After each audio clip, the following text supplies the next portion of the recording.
Norma agama adalah aturan atau kaidah yang berfungsi sebagai petunjuk pedoman hidup yang berasal dari Tuhan yang disampaikan melalui utusannya, yang berisi perintah, larangan, dan anjuran-anjuran. Petunjuk hidup atau aturan yang ada dalam norma agama sifatnya pasti dan tidak perlu diragukan lagi karena berasal secara langsung dari Tuhan yang Maha Esa. Dengan demikian, norma agama dapat memperkuat norma lainnya, sehingga keberadaan norma ini sangat kuat dan mempengaruhi seseorang dalam bertingkah laku. Norma agama berisi perintah dan larangan. Perintah adalah suatu perbuatan yang harus dilakukan atau dikerjakan. Larangan adalah suatu perbuatan yang tidak bisa dilakukan atau harus dihindari. Norma sosial adalah kebiasaan umum atau aturan yang menjadi pedoman perilaku yang sudah ada dalam suatu kelompok masyarakat dan memiliki batasan wilayah tertentu. Batas norma sosial adalah perilaku yang pantas bagi suatu kelompok masyarakat sehingga juga dapat disebut sebagai kaidah sosial atau peraturan sosial. Norma sosial berkembang melalui interaksi sosial dalam bentuk sosialisasi hingga menjadi lembaga sosial. Mengapa manusia banyak melakukan pelanggaran baik dari segi norma agama maupun norma sosial? Sebenarnya memang orang yang bodoh atau orang yang tidak mengerti hukum itulah yang selalu melanggar hukum. Akan tetapi yang banyak kita jumpai bahkan orang yang tahu hukum itulah yang banyak melanggar hukum. Nah, di dalam Al-Quran telah disebutkan hal yang demikian itu sebagai mana firman Allah dalam surat Al-Ahzab ayat 72 yang berbunyi, yang artinya, sesungguhnya kami telah menyerahkan amanah kepada langit, bumi, gunung untuk memikul suatu amanah. Akan tetapi semuanya tidak mau menerima amanah tersebut karena takut akan dikhianatinya amanah tersebut. Dan manusialah yang mau menerima amanah tersebut. Dan sesungguhnya manusia itu zangan, zalim, dan bodoh. Sikap tidak mau tahu. Sikap tidak mau tahu adalah sikap yang tidak mau mengambil resiko. Jadi halal haram hantam.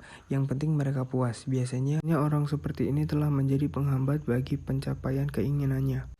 Terpaksa, orang seperti ini merasa tidak ada pilihan lain. Ia terpaksa melakukannya, bisa jadi karena kondisi ekonomi, sosial, ataupun dilakukan atas perintah atasan, ataupun karena mendapat ancaman dari orang lain.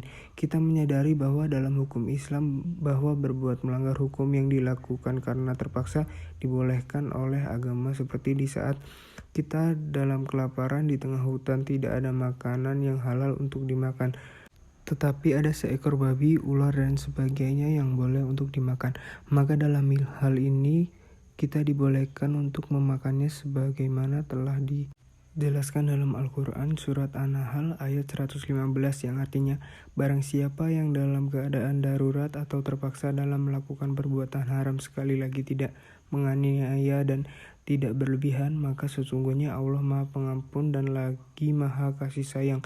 Dan di dalam ayat yang lain Allah berfirman di surah Al-Maidah ayat 3 yang artinya, maka barang siapa dalam keadaan terpaksa darurat dalam kelaparan tidak pula berniat untuk membuat dosa, maka sesungguhnya Allah Maha Pengampun dan lagi Maha Penyayang terhadap hambanya.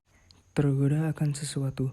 Menurut firman Allah dalam surah Ali Imran ayat 14 yang artinya dihiasi bagi manusia itu cenderung akan mencintai sesuatu berupa senang kepada wanita, kepada anak-anak, kepada harta benda yang banyak berupa emas, perak, kuda peliharaan, dan kebun. Yang demikian itu adalah kesenangan sementara dalam hidup di dunia dan di sisi Allah tempat kembali yang baik. Jadi dalam hal mencintai sesuatu adalah wajar-wajar saja, jangan sampai kita melanggar hukum yang telah ditentukan. Karena lingkungan, ada dialog dua orang profesor yang masing-masing mempertahankan pendapatnya tentang perubahan. Kata Profesor A, lingkungan yang baik dapat mempengaruhi lingkungan yang tidak baik.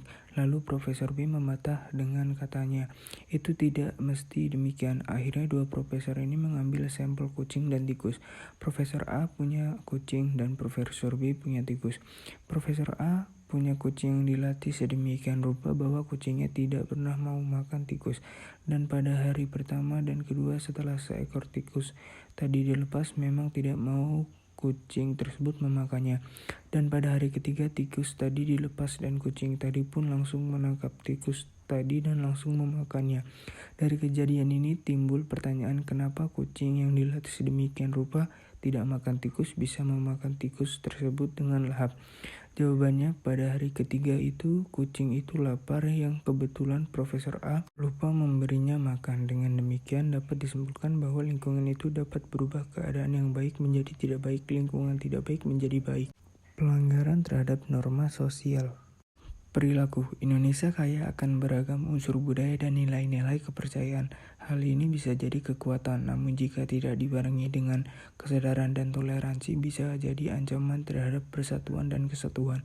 Sebuah nilai yang penting dipelajari pada masyarakat yang penuh keberagaman adalah sikap saling menghormati dan menghargai. Tidak patuh pada adat istiadat setempat. Tiap masyarakat di berbagai daerah di Indonesia memiliki tatanan adat istiadat yang harus dipatuhi oleh orang-orang yang ada di dalamnya. Ketika ada seorang anggota masyarakat yang menyalahi dan enggak patuh pada aturan yang ada, maka akan tercipta kerugian maupun ketidakteraturan dalam masyarakat. Ketika hidup sebagai makhluk sosial, seorang harus bisa beradaptasi dan menyesuaikan dirinya dengan nilai-nilai yang ada dan diterapkan di lingkungannya. Lalu bagaimana cara mengatasi agar manusia kembali pada hakikat manusia? Sebutkan langkah-langkahnya. Pertama, senantiasa memohon perlindungan dan pertolongan kepada Yang Maha Kuasa karena Dialah yang Maha Pelindung dan Maha Perkasa yang tahu betul kelemahan kita. Kedua, senantiasa melatih diri untuk dapat mengendalikan diri dari nafsu dengan melakukan aktivitas ibadah, khususnya dengan berpuasa dengan ibadah seperti zikir, sedekah, memperbanyak sholat sunnah, dan lain sebagainya.